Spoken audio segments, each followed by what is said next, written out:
Rangkuman tugas IPS. Uang dan lembaga, masyarakat abad 21, transaksi era digital, literasi finansial. Uang adalah alat tukar yang diterima secara umum untuk transaksi, dengan fungsi utama sebagai alat tukar, satuan hitung, dan penyimpan nilai.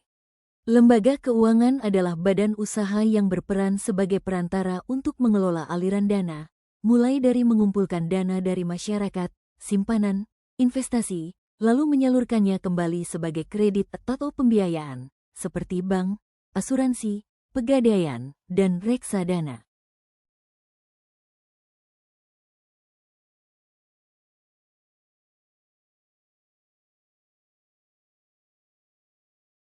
Pada zaman dahulu manusia tidak langsung mengenal pertukaran atau barter manusia memenuhi kebutuhannya dengan usaha sendiri.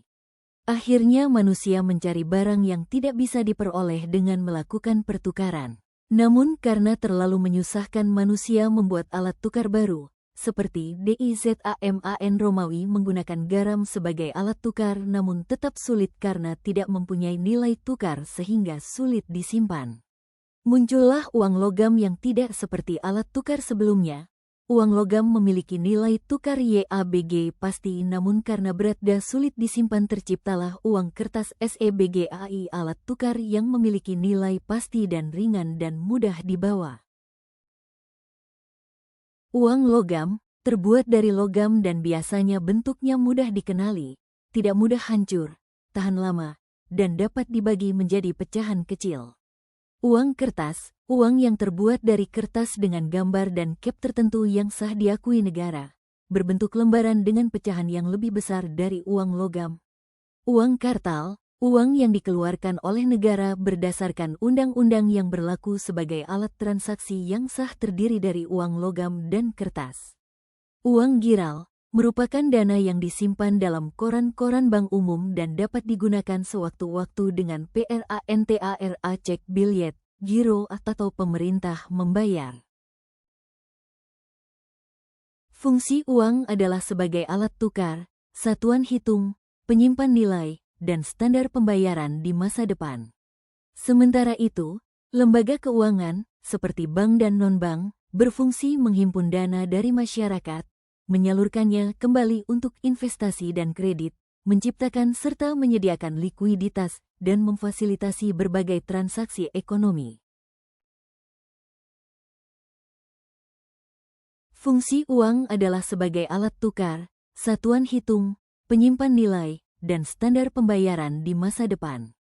Sementara itu, lembaga keuangan, seperti bank dan non-bank, berfungsi menghimpun dana dari masyarakat, menyalurkannya kembali untuk investasi dan kredit, menciptakan serta menyediakan likuiditas, dan memfasilitasi berbagai transaksi ekonomi.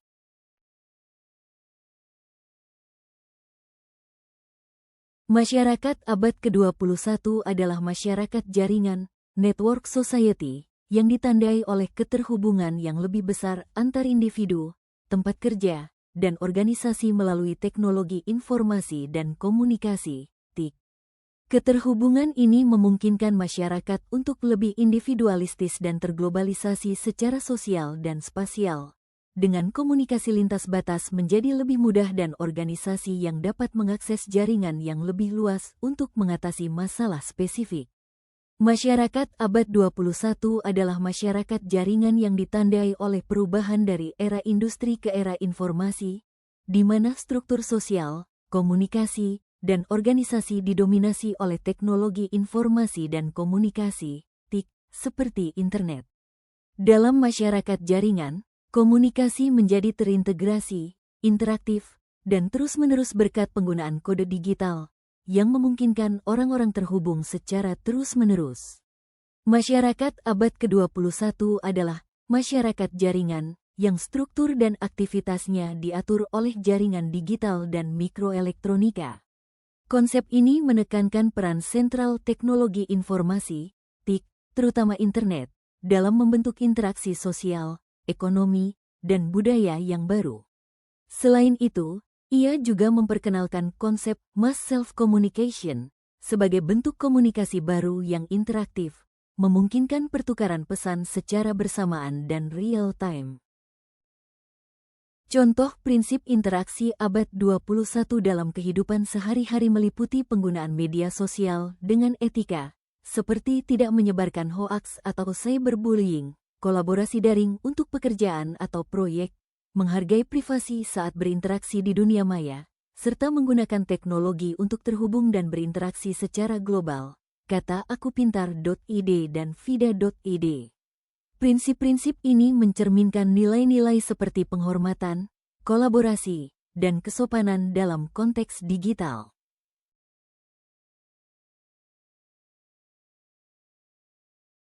Untuk menerapkan prinsip interaksi yang tepat di dunia digital, Anda perlu menerapkan 3 prinsip utama: respect, menghormati, educate, mendidik, dan protect, melindungi.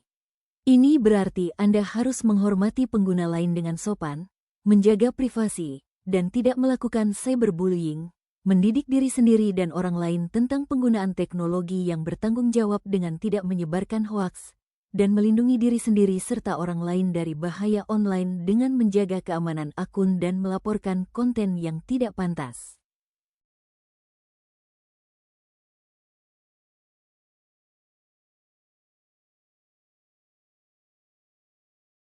Fungsi prinsip interaksi sosial adalah untuk memfasilitasi hubungan, kerjasama, dan pertukaran informasi antar individu dan kelompok, sehingga memengaruhi perkembangan individu dan menjaga keharmonisan sosial. Interaksi sosial memungkinkan individu untuk memenuhi kebutuhan, membangun identitas, mencapai tujuan bersama, dan menyesuaikan diri dengan norma dan nilai yang berlaku di masyarakat.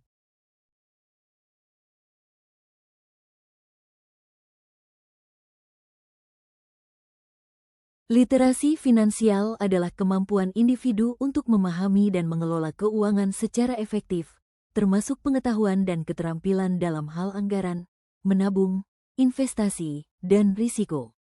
Kemampuan ini memungkinkan seseorang membuat keputusan keuangan yang bijak untuk mencapai kesejahteraan finansial. Fungsi literasi finansial adalah untuk mengelola keuangan dengan baik, membuat keputusan finansial yang bijak, menghindari utang berlebihan, dan merencanakan masa depan yang stabil. Dengan pemahaman ini, individu dapat meningkatkan kesejahteraan ekonomi pribadi, mengambil keputusan investasi yang tepat, menghindari penipuan, dan memiliki kemandirian finansial.